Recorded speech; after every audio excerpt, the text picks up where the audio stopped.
Hey, I want to touch on this really quick on how a lot of people mess up trying to change people. You get into relationships trying to fix people. You want to change your mind and you want to change things about them. But the truth is, sometimes people don't want to change. Some people don't want to be saved. And this is certainly true for people of a particular age. Men, women over the age of 30, I just don't think it's much you can change in them. And here's the flip side of that. You have people that may be perfectly happy with where they are. You may have a problem with them, but they may not have a problem with themselves. For instance, some women may not be happy with a man making $50,000, $60,000 per year. But that guy that's making $50,000, $60,000 per year, he may be content with that. That just may be where he wants to be in life.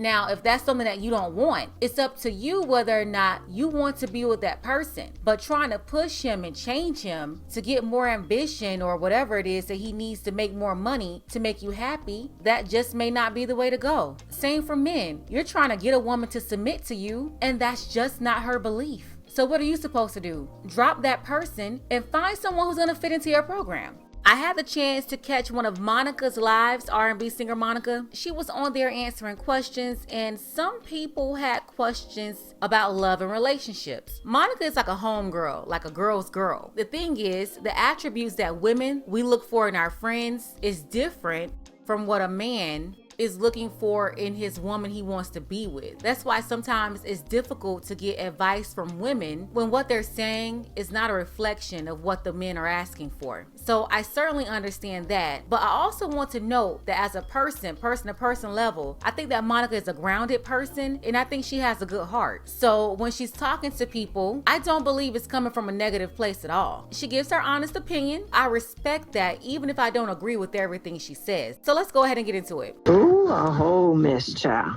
A whole mess. Any dating advice? I'm 27 and it's just not happening. Oh, it's just God saving you and preparing you. I'm definitely in no rush and feel absolutely no pressure because there are far fewer good people than there are the other. So don't stress.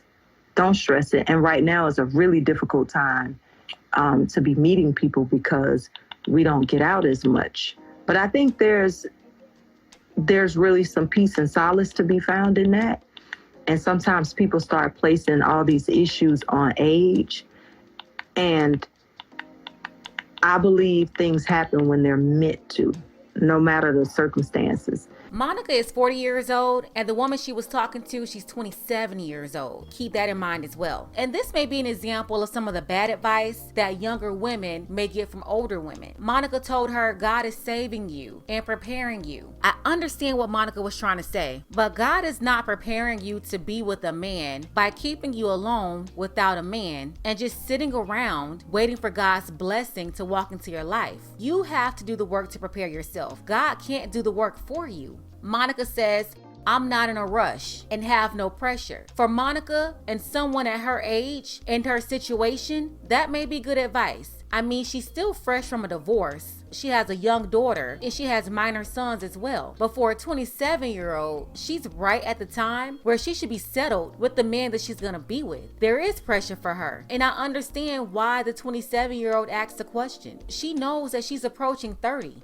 She knows that the dating market is crazy and it's only going to get worse as she ages. Telling her not to stress it isn't going to make the issue that she has go away. I do agree with Monica that the events that we've been going through in the world over the last year, I can see how that could present certain challenges to people. So I do understand where she was coming from there. But where I disagree is when she says that things are going to happen when they're meant to happen. There may be certain circumstances where, where things happen, but for the most part, there are still events in our lives that we do have control over.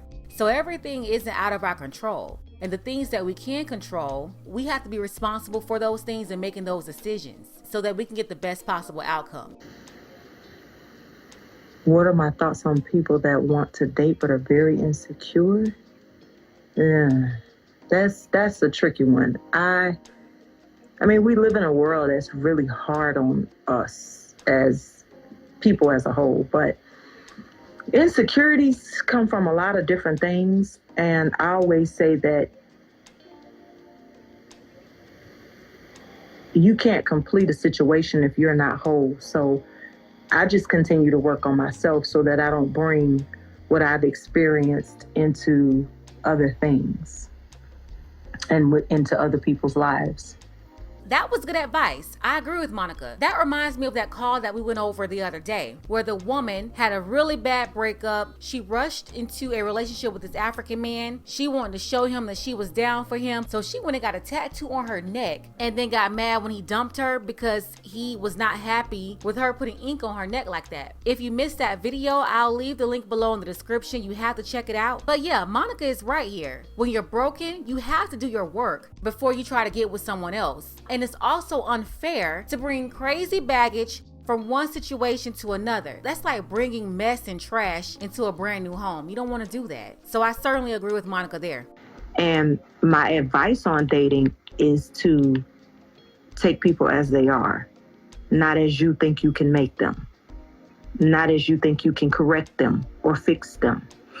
That would be probably the only thing for me next, I don't want to have to fix something with somebody or for somebody. I want to be able to, whoever you are, let me see who that is, and I'll go from there, because I'm definitely sure as hell gonna be who I am.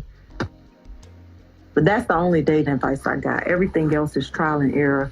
I just think that sometimes we just try to make people something that they may not be equipped to be.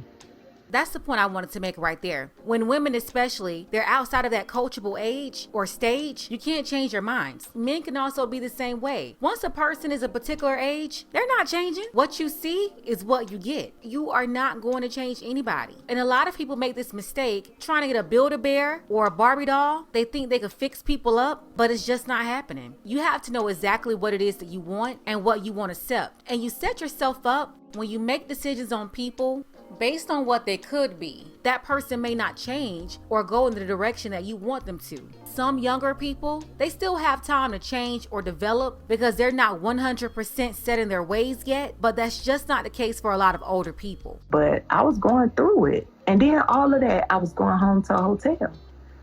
And that's why I'm just saying, no matter what you're going through or what you've been through out there, life is not meant to break you. It is really meant to make you and create character within you. And anybody that no longer feeds your soul or adds to and attributes good things to that, then it's time to walk away and move away. So I was losing people physically. And at the same time, believe it or not, I was losing people that were right here in my face.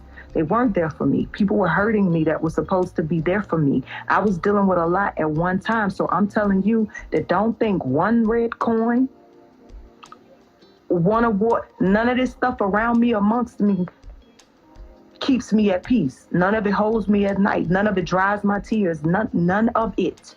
In the beginning of that clip, she was talking about when she was in between houses. I'm assuming after her divorce. And she and the kids, they were set up at a hotel. It was a nice hotel, similar to like a condo or something in Atlanta. But the part I wanted to highlight is where she said that money and awards, at the end of the day, that stuff means nothing. Those are all just things. And the media, social media, the YouTube programming, it really has a lot of people's heads messed up, men and women. At the end of the day, life is not just about money and things. Life is about people and relationships. And for those who are paying attention to AI, automation, things like that, you understand that we're approaching a time where a lot of this stuff is going to be wiped out. In all of our families, we have to be prepared for anything. We have to understand that these jobs, even money, the degrees, it's not going to make up for the people that we need in our lives at that moment when it all goes down. If you like this message and what you're hearing, make sure you support. The Cash App is below in the description. Ladies, fellas, if you're tired of the same, you want to hear things different from a female perspective, make sure you subscribe to this channel. If you're watching right now, smash that thumbs up button, and also don't forget to share.